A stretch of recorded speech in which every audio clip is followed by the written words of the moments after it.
नमस्कार, जय Hind. NCERT science का जो हमारा सीरीज चल रहा है, इसमें हमारा आज जो है वो क्लास 9th कंप्लीट हो जाएगा। जी हाँ, जो बचा हुआ था वो आज कंप्लीट मैं करा दूंगा। इसमें आपको क्लास 9th देखिए, बायोलॉजी करा ही दिया था 9th का कवर, केमिस्ट्री भी करा दिया था, फिजिक्स का एक बचा था साउंड, ये भी आपको कंप्लीट करा दे रहा हूँ। तो इतना जो पूछता है ये कंप्लीट हो गया क्लास 9th। आप आपको क्लास 10th का भी वीडियो मिल जाएगा 4-5 दिन में, उसको भी पूरा समाप्त करा दूंगा 5 दिन के अंदर। तो आपका साइंस पूरा समाप्त हो जाएगा, एनसीईआरटी 9वां और 10वां। ये दोनों अगर कर लेंगे तो मैक्सिमम क्वेश्चन आप कवर कर लेंगे साइंस वाला। अब दिक्कत नहीं होने वाली है आपको। तो आइए आज हम लोग साउंड पढ़ते हैं, अच्छे से पढ़ते हैं। इसमें जितने भी क्वेश्चंस होंगे, लगभग इसमें जो प्रश्नों की संख्या है वो आपको 40 के आसपास मिल जाएगा। अगर इतना कर लेते हैं तो साउंड से भी अब आपका छूटने वाला नहीं है। तो आ जाइए, चलते हैं। पहला सवाल देखिए क्या कह रहा है, इसको जूम कर लेता हूं। हाँ, साइंस में हिंदी और अंग्रेजी दोनों भाषा में रख रहा हूं, तो आपको आसानी भी हो रही होगी। आइए देखिए, प्रबल ध्वनि का आयाम कैसा होता है? प्रबल ध्वनि का आयाम, what is the amplitude of a loud sound, है ना। लाउड साउंड का जो आपको पूछ रहा है कि एम्पलीट्यूड, प्रबल ध्वनि, प्रबल मतलब मजबूत ना, सबल मतलब कमजोर। तो प्रबल जब ध्वनि होगा तो उसका जो आयाम होगा ना, आयाम आयाम भी होगा, अधिक होगा। तो ध्यान रखिएगा, आयाम बढ़ता है तो ध्वनि का जो लाउडनेस है वो भी बढ़ता है। ध्यान रखिएगा, इंपॉर्टेंट है, पूछेगा। देखिए ये सवाल भी अच्छा है। दूसरा सवाल, ध्वनि का वह गुण जो समान तीव्रता और प्रबलता की ध्वनियों में अंतर करने में सहायता करता है। जैसे दो इंस्ट्रूमेंट अगर आप बजा रहे हैं, ठीक है ना, तो तीव्रता समान है लेकिन उनके टोन आपको अलग सुनाई देते हैं, तो वह गुण जो है वो टोन है। क्या है? टोन। ध्यान रखिएगा, टोन हो जाएगा सही आंसर। आइए ये प्रश्न देखिए, किसी इकाई क्षेत्रफल से 1 सेकंड में गुजरने वाली ध्वनि ऊर्जा कहलाती है। 1 सेकंड में जो गुजरने वाली ध्वनि ऊर्जा, अच्छा उसकी बात नहीं कर रहा है आपसे, आवृत्ति की, आवृत्ति की बात नहीं कर रहा है, कह रहा है 1 सेकंड में गुजरने वाली ध्वनि ऊर्जा, है ना। तो गुजर रहा है यानी कि कितना तीव्र है ये होगा, तीव्रता होगा, इंटेंसिटी। ध्यान रखिएगा, पूछ सकता है। प्रश्न थोड़े जटिल लगेंगे क्योंकि एनसीईआरटी से हैं, डायरेक्ट आपको एग्जाम में मिलेगा या तो फिर यहां मिलेगा। आइए, जब ठोस से गैसीय अवस्था की ओर जाते हैं तो ध्वनि की चाल पर क्या प्रभाव पड़ता है? ठोस से गैस की ओर अगर जाएंगे आप, तो आप जान लीजिए ठोस में ध्वनि की चाल ज्यादा होगी, गैस में कम होगी। उदाहरण के लिए आप देख लीजिएगा, लोहा में ज्यादा होता है, वायु में कम होता है ना। लोहा में ज्यादा, वायु में कम।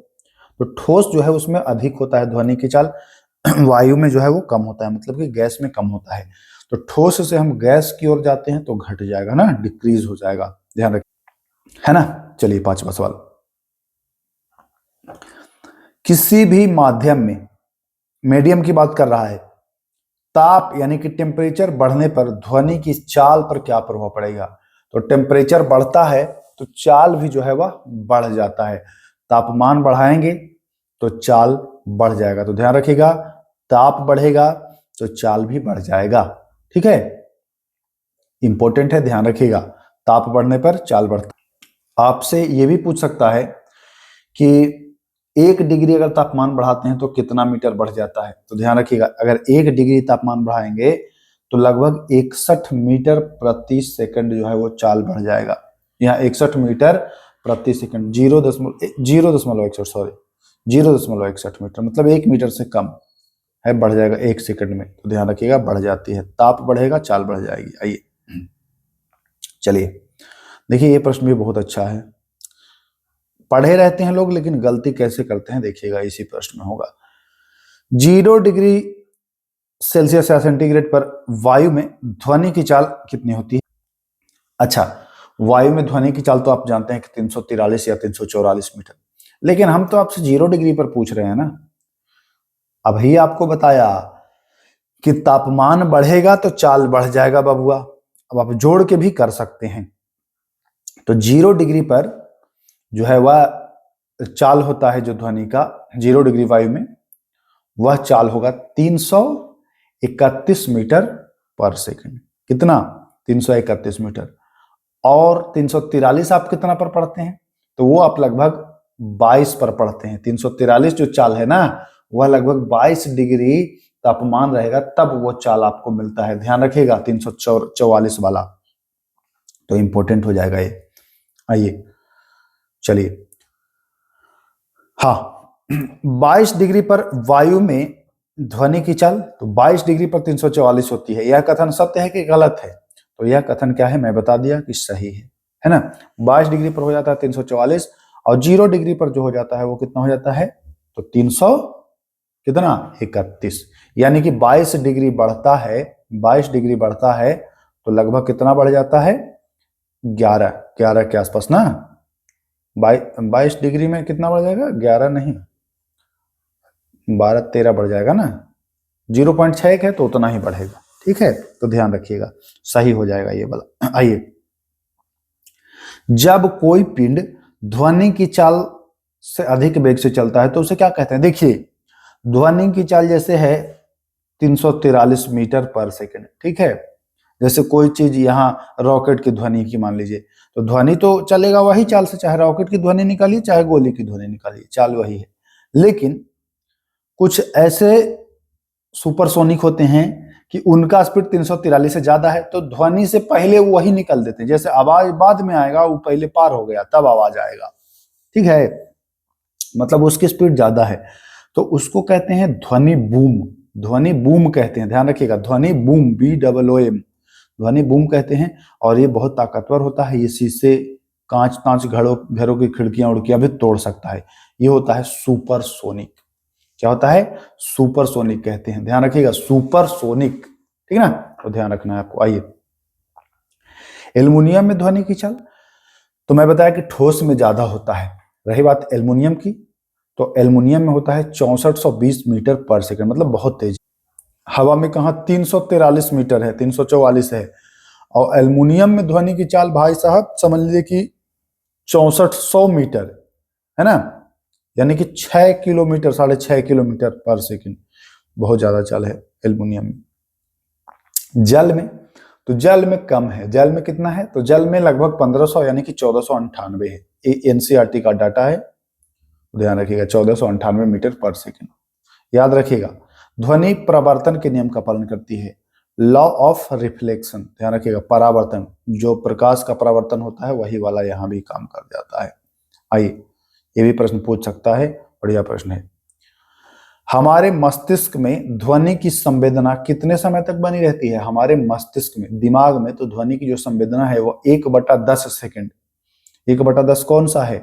तो ये है डी ऑप्शन ना, 1/10, मतलब सेकंड का 10वां भाग तक ध्वनि की जो है वह बनी रहती है संवेदना। तो ध्यान रखिएगा, 1/10 सेकंड हो जाएगा राइट आंसर। आइए, 13वां प्रश्न, प्रतिध्वनि सुनने के लिए दो ध्वनियों के बीच न्यूनतम समय अंतराल। अब जानते हैं आप कि दिमाग में 0.1 सेकंड तक कोई भी ध्वनि सुनेंगे तो उसका जो है संवेदना बना रहेगा। अब जब ये खत्म होगा संवेदना, तभी तो दूसरा सुनेंगे। तो कभी कभी होता है क्या कि देखते हैं कि कोई बहुत जल्दी जल्दी बोल देता है ना, तो आप कुछ चीजों को नहीं सुन पाते हैं, फिर कहते हैं क्या क्या क्या, है ना। तो वही है, 0.1 सेकंड से भी ज्यादा अगर बोल देते तो आप नहीं सुन पाएंगे। तो ध्यान रखिएगा, प्रतिध्वनि सुनने के लिए आपको 0.1 से ज्यादा होना चाहिए। आइए, हाँ, ये भी प्रश्न पूछता है कि प्रतिध्वनि सुनने के लिए परावर्तक सतह से न्यूनतम दूरी कितनी होनी चाहिए? तो ध्यान दीजिएगा, ये भी उसी पर आधारित है। प्रतिध्वनि का मतलब कि इको, है ना, या अपनी आवाज आप कभी बोलते हैं तो देखते हैं कि टकरा के फिर आपकी आवाज आपको सुनाई दे देती है। तो ये कब सुनाई देगा? आपको मैं बताया कि सेकंड का 10वां भाग में आप दोबारा सुनने के लिए रेडी हो जाते हैं, ठीक है, सेकंड के 10वां भाग में। अब आपको मैं बताया कि 1 सेकंड में ध्वनि की चाल जो है 344 मीटर है ना। तो 10वां भाग निकाल दीजिए, 10वां भाग हो जाएगा 34.4, ठीक है। अब प्रतिध्वनि कैसे सुनेंगे? ध्वनि चला टकरा के आएगा, है ना, यानी कि 17.2 मीटर जाएगा और 17.2 मीटर आएगा, तभी तो 1/10 सेकंड में 34.4 चलेगा। समझिए बात को, ठीक है।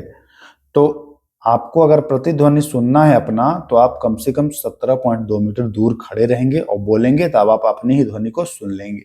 समझ पा रहे हैं आप मैं जो कहना चाह रहा हूं? तो हाँ, चलिए। SI unit of intensity is, मतलब तीव्रता का, ध्वनि की तीव्रता का जो एसआई मात्रक है वो क्या है? ध्वनि की तीव्रता का एसआई मात्रक होता है डेसिबल। जानते ही होंगे कितने डेसिबल? तो 45 डेसिबल डब्ल्यूएचओ के द्वारा निर्धारित किया गया है कि 45 डेसिबल तक आप सुन सकते हैं, वो उसको मतलब सामान्य ध्वनि माना गया। ध्वनि की तीक्ष्णता यानी पिच किस पर निर्भर करता है? तो ध्वनि की जो तीक्ष्णता या पिच है, इसकी फ्रीक्वेंसी पर निर्भर करता है। फ्रीक्वेंसी, आवृत्ति पर, ठीक है ना। आवृत्ति का मतलब कि 1 सेकंड में कितना दोलन कर रहा है, यही होता है आवृत्ति। कितनी बार वो दोलन किया, यही होता है आवृत्ति। और जितना ज्यादा ऊर्जा होगा उतना ज्यादा ये दोलन करेगा। जाहिर सी बात है कि जिसमें ज्यादा ताकत है वो ज्यादा ऐसे ऐसे ऐसे कर सकता है, नहीं। और एक कमजोर आदमी को कहिए कि ऐसे ऐसे हाथ करो तो वो धीरे धीरे करेगा, और एक मजबूत आदमी को कहो तो एकदम इस तरीके से करेगा वो।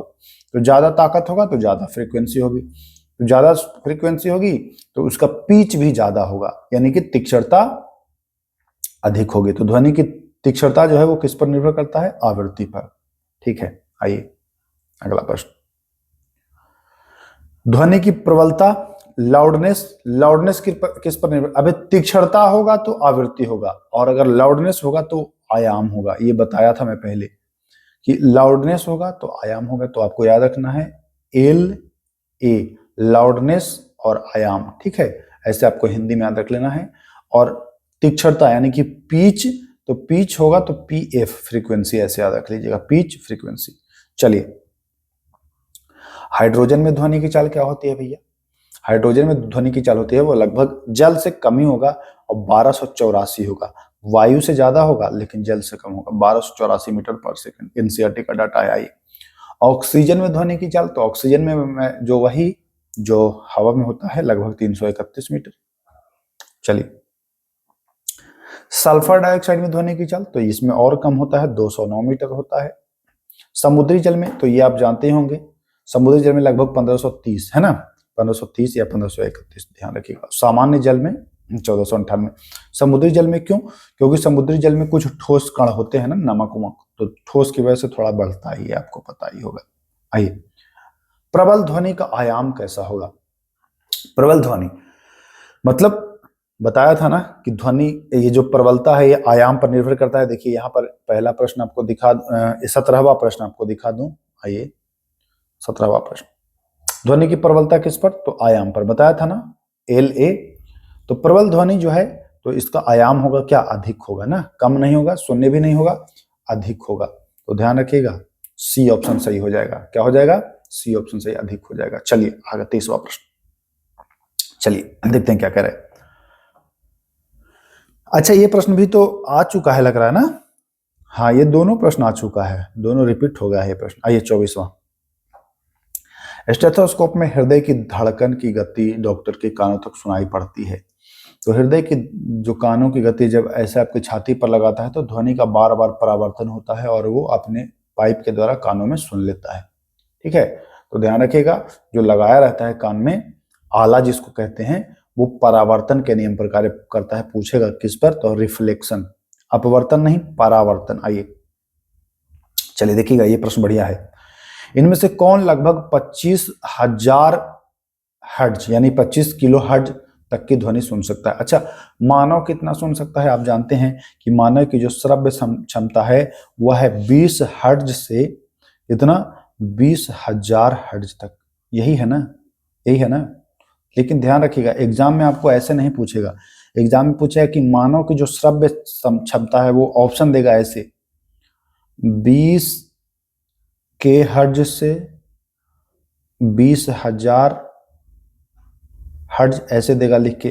फिर देगा 20 हर्ट्ज से 20 के हर्ट्ज, ठीक है ना। तो आप ध्यान दीजिएगा, 20 के मतलब 20,000 है, आप 20 मत समझिएगा। तो राइट आंसर यही वाला होगा कि 20 हर्ट्ज से 20 के तक।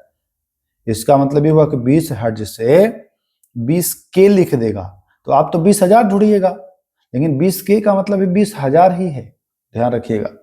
तो ये हो जाता है क्या, मनुष्य जो है वो 20 से 20,000, अब यहां कह रहा है 25,000 तक सुनना है। तो कुत्ता या 5 वर्ष से कम आयु का बच्चा। अब आपको देखिए, कुत्ता बिल्ली जो होता है ना, ये भूकंप आना होगा तो इनको पहले ही पता चल जाएगा। ये कम वाला भी सुन लेगा, ज्यादा वाला भी सुन लेगा।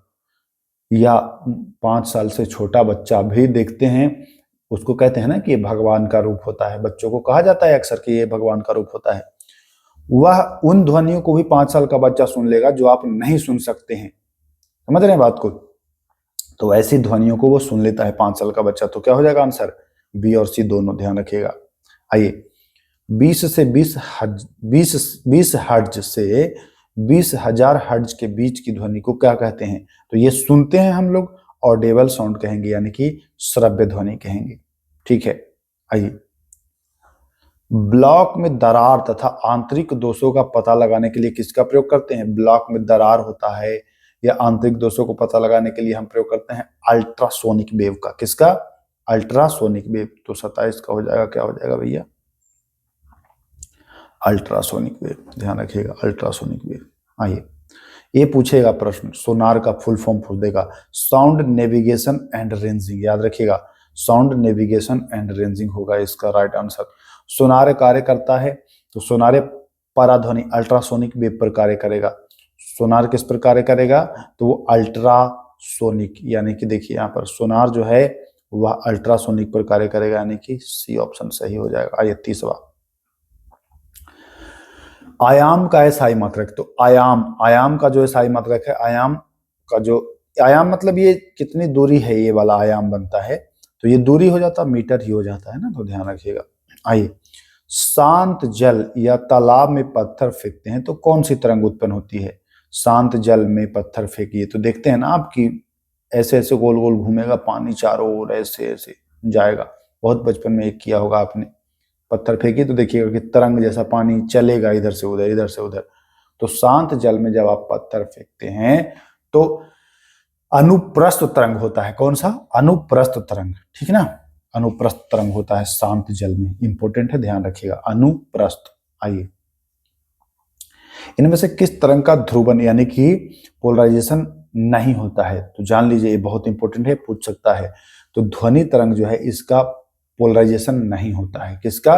ध्वनि तरंग का पोलराइजेशन नहीं होता। अब आपको पता है कि ध्वनि जो है यह अनुदैर्ध्य तरंग है ना, प्रकाश अनुप्रस्थ है, रेडियो अब अनुप्रस्थ तो होगा नहीं, है ना, ये भी नहीं होगा, अनुदैर्ध्य। तो ध्वनि जो है इसका पोलराइजेशन आप नहीं कर सकते, ध्रुवन नहीं कर सकते हैं, तो ध्यान रखिएगा, पूछेगा।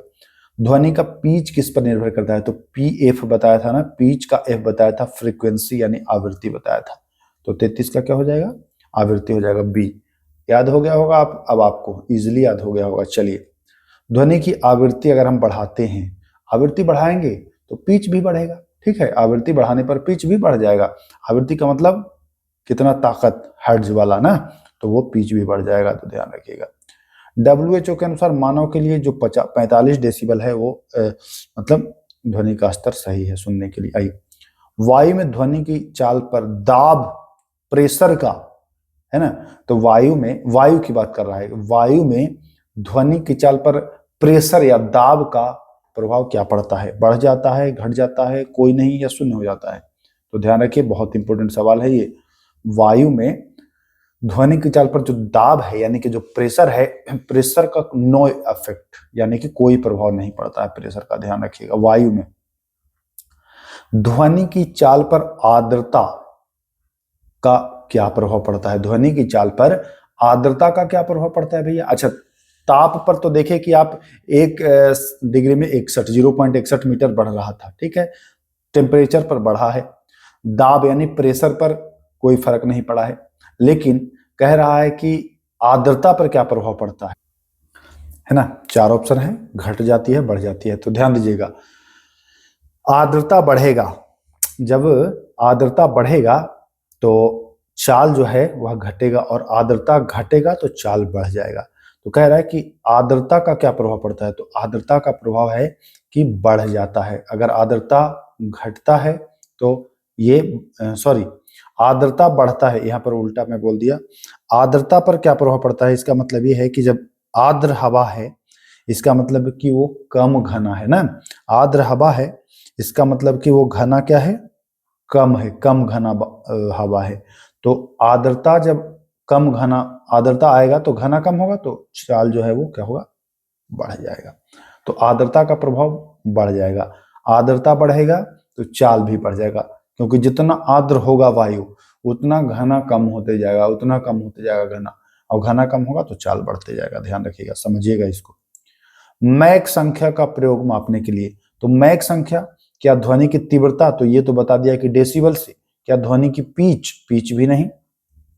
आइए, वस्तु का वेग ध्वनि की चाल से अनुपात, तो हाँ जी हाँ, स्पीड रेशियो इससे मापते हैं, ध्यान रखिएगा। आइए, इनमें से कौन ध्वनि तरंग का गुण नहीं है, तो अभी मैं आपको बताया था कि ध्वनि तरंगों का पोलराइजेशन नहीं किया जा सकता है, मतलब ध्रुवीकरण नहीं किया जा सकता है। प्रकाश तरंगों का कर सकते हो, बाकी ध्वनि तरंगों का नहीं कर सकते हो, तो पोलराइजेशन नहीं किया जा सकता है, ठीक ना। तो 39 का जो हो जाएगा राइट आंसर डी। अब 39 के 39 प्रश्न आपने कर लिए, कहीं से कोई दिक्कत नहीं हुई होगी आपको, एक बार रिवीजन भी कर लीजिएगा, है ना। रिवीजन कर, अच्छा कुछ लोगों ने कमेंट किया है कि कुछ पीडीएफ में गलत रहता है, तो भाई पीडीएफ में गलत रहता है तो वीडियो देखा करिए ना।